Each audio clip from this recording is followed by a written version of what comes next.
In this video, I want to talk about three more cases for nouns. In the last video, we talked about the nominative case, the dative case, and the accusative case. In this video, I want to talk about the vocative, the ablative, and the genitive.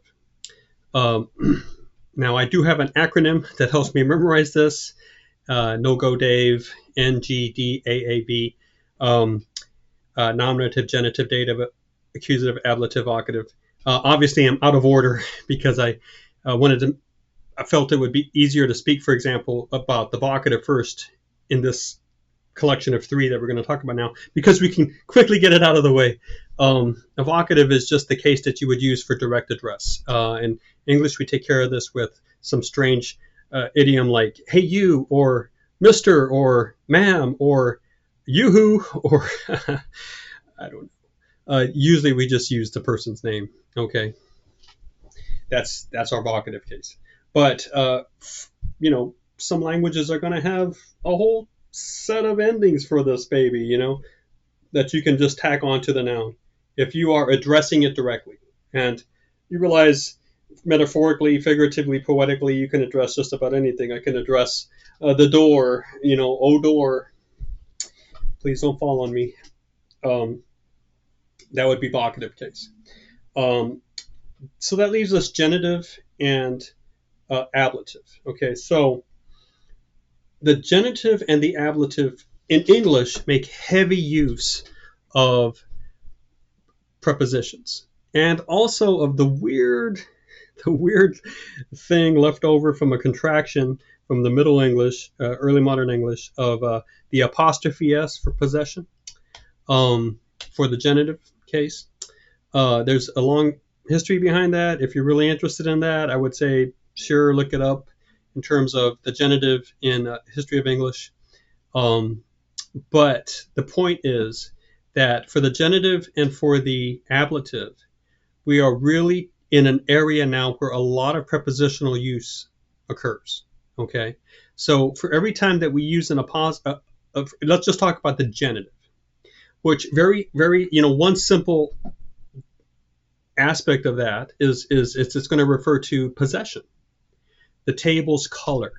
Now, it's kind of weird to think of the table as possessing the color or being a legal owner of the color, but in the sense of the fact that the table is the essence and the color is the accident that adheres to the essence, is the attribute that somehow adheres to it.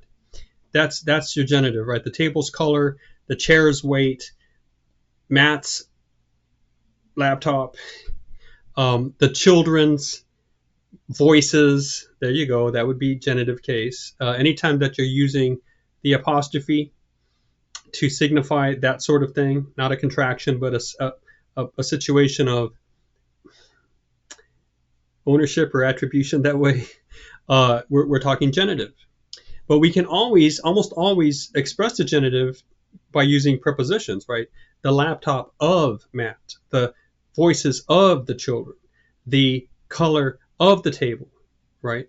So the genitive really is grounded in a prepositional function, okay? And the ablative, very, very clearly so. So the ablative the ablative case is going to be used for prepositional phrases. When you want to talk about, when you're using one noun, the position or the time frame of that one noun to somehow describe another. For example, the pillow on the bed. You see, so I'm using the bed here, and the word on and the article the preposition on and the article the, and then the object of the preposition bed, to sort of describe the pillow, to distinguish the pillow from other pillows, not the pillow on the floor, the pillow on the bed. You see what I'm saying? So the prepositions and the words that follow them, the objects of the prepositions, they're going to be working as phrases. A prepositional phrase is always a preposition and its object, okay? And that phrase is going to have a descriptive function to it. All right, and so the ablative is always going to be operating in that realm. Now, the thing about the thing about having so many cases, okay, for example, the genitive case, the dative case, the ablative case, um, the accusative case, is that in order to pack all the meaning you might want to use in your life into the words that you use, you might pair up a preposition with a certain case. In other words, like um, you know, a certain Greek preposition, and then you might say, well, when this preposition follows a noun in the dative case, then it means this, and when it follows a noun in the accusative case, it means something else. So you can actually start sort of like I'm not saying someone literally sat down and decided to do this, but there is sort of a sub code, a sub pattern of verb and word combinations that happen that become very specialized, and say when you have this preposition with this word in this case, it doesn't mean what you think it might mean. It means something else, and here's what it means.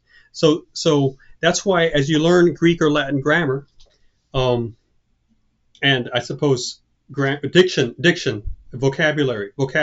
That's what I meant to say, not grammar. And I'm supposing from other languages as well.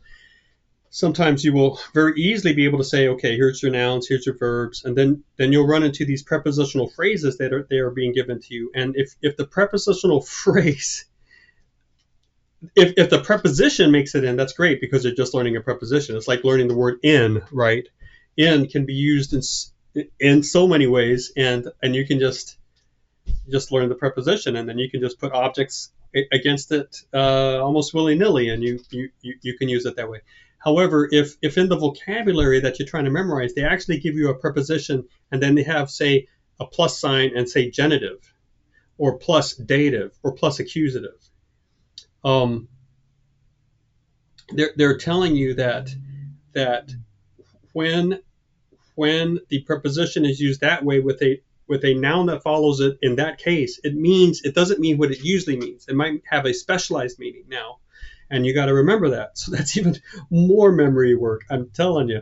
So but there's your genitive case, your ablative case, and your vocative case. Okay, again, I would be utterly foolish and arrogant of me to think that these videos can do anything more than sort of give you some little bit of a handle on this huge machine that you're trying to learn and master. So take these terms, search them online, ask AI what they are, look at some websites, maybe look at some YouTube videos or some other short things, get some information coming from other areas, and then see how we're using it in English, so that you can really nail down the understanding of the concept, and then take it to the foreign language you're learning, and you're going to feel more confident that way. Okay, but it's gonna take you. I think it's gonna take that extra step of saying, okay, I've got an inkling of the definition now. Let me nail it down by getting some more examples. And I don't really want to put the burden on me to bring in all those examples when I know actually it's going to help you. You can do that, and it's going to help you remember and review what the video is saying. If I say that's really your assignment, go ahead and Google for examples of genitive and read that. Why would I'd rather have you do that, because I think it's going to have a great effect in the retention of just these core things. So hop to it. All right. Thank you for watching.